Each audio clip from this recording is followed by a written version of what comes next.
To connect and disconnect the probe, you're going to use the lock open button. You push down to release the probe.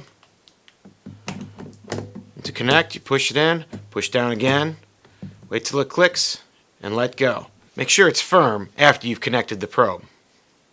The stand can be adjusted at multiple angles. By pushing here, you can set it all the way out and all the way back. Various angles, you can use it to carry it or hold it in your hand. If you want to mount the SonoTouch S30, or you don't want the stand at all, you can lift this tab here or use a screwdriver to unscrew. Release it all the way, push in here, lift and release. To reconnect it, place it down, screw it in to make sure it's firm.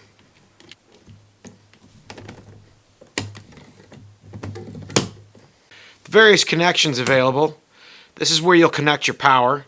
There are two USB ports, S-Video for external video, VGA also for external video, an additional USB port, your power button, and your Ethernet connection for network. Start by turning on the SonoTouch S30. You can do it from the other side. This is just to show you the placement of the power button. Press it in and the machine will boot. If you choose to use the Stylus, this is located here. You can click here and slide it out. Same to replace it.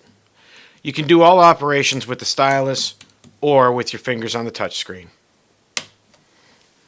Now we'll take a look at the control panel interface of the SonoTouch 30. When you boot the machine, it's ready to go.